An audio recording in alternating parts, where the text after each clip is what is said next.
Hey, welcome back everyone. It is now January 5th of 2021, and ever since the very end of The Mandalorian Season 2 finale, a lot of fans around the world have been very excited and very curious, mind you, about the future of Star Wars by both Jon Favreau and Dave Filoni. This is Mike Zero. Make sure to subscribe if you're new to the channel for future Star Wars content. Now, the thing about Disney Star Wars is that we do know that as of right now, alright, here we are in the very beginning of 2021, is that Disney and Lucasfilm are really preparing their big list of Star Wars projects for Disney+. We already got a batch of them announced about a couple of weeks ago. Around 2 weeks and change is when we got that big announcement by, of course, Lucasfilm.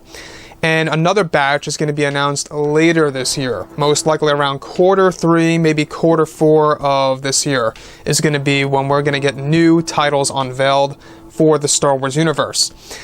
Now, what's really intriguing all has to do with the character of Rey. Now, we do know that the character of Rey was handled quite poorly by Kathleen Kennedy throughout the entire sequel trilogy and by J.J. Abrams and Rian Johnson. Honestly, it was a very inconsistent character. They didn't really know exactly what they were doing with The Force Awakens when it came to Rey. Neither did they know what they were doing with Rey in both The Last Jedi and The Rise of Skywalker, especially with The Rise of Skywalker, given that they went back and forth between Rey Kenobi, Rey Skywalker, Rey Nobody, Rey Palpatine, and the mixture of Palpatine and Skywalker for Rey, which was the ultimate decision. Now, on top of all of this, alright, given that The Mandalorian Season 3 is now filming, of course, Jon Favreau and Dave Filoni are also very busy with other Star Wars projects as well.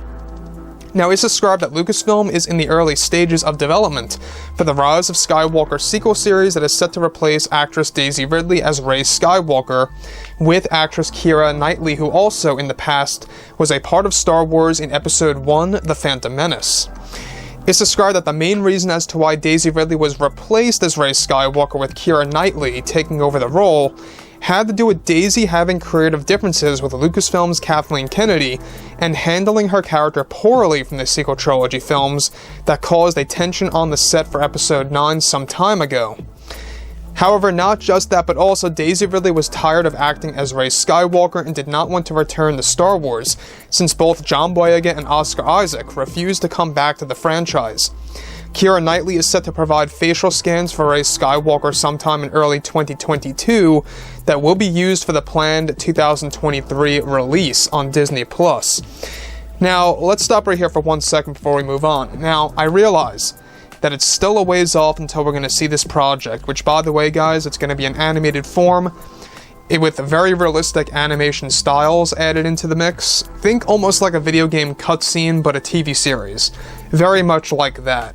Kind of like with what we saw in the Old Republic cutscenes for that video game back in the early 2000s. Everything related to Daisy Ridley and why she stepped down as Rey Skywalker and why she allowed to be replaced by Keira Knightley are all valid points. You know, she has a very good reason as to why she would want to leave. I mean, having creative differences with Kathleen Kennedy, it's not worth the stress, right? How doing more roles for the character of Rey Skywalker, she was also, you know, very much on edge or very worried about it impacting her acting career. That's also a very good reason to feel very much hesitant to even come back, right? Because when you're an actress like Daisy Ridley, you want to move on. You want to do different things, right? If you do too much of one thing, then you're only known for that reason. And that's kind of what happened to Mark Hamill, unfortunately. You know, granted, Harrison Ford was able to thrive and succeed even more because, you know, he was also known as Indiana Jones on the side. He was equally as known as Indiana and Han Solo. And that led to other, you know, career opportunities. Now, the thing about all of this is that Keira Knightley seems to be a good fit. It's a very good decision on Lucasfilm's end because, after all, they do have similar facial features. They do have a very striking, similar facial structure, if you will. So that was a very smart decision on their end. Number two, she was already involved with Star Wars, so it just seems like a big win for them to get her back. Not as the same character, obviously, but to just get her back in Star Wars overall, given that she's already associated with Star Wars, you know, especially with Episode 1. Now, on top of this, alright, how they're replacing Daisy Ridley as Rey with Keira Knightley, it's going to be an interesting scenario to see what, Rey Skywalker is going to sound like in comparison to Daisy Ridley, because mind you, Keira is also set to do the voiceover work. She's not just providing facial scans for the animation, she's also going to do voiceover work as Rey Skywalker. And by the way, Jon Favreau and Dave Filoni, we've discussed this, they're working on ways to make her into a legitimate Skywalker for the canon. So yeah, guys, like I've said before in the past, drop a comment below. Let me know what you think about all this in the comments, and if you guys did enjoy the content for today, do make sure to drop a thumbs up on this video to support the channel. I thank you all so very much for the kind support, and I'll catch you guys next time.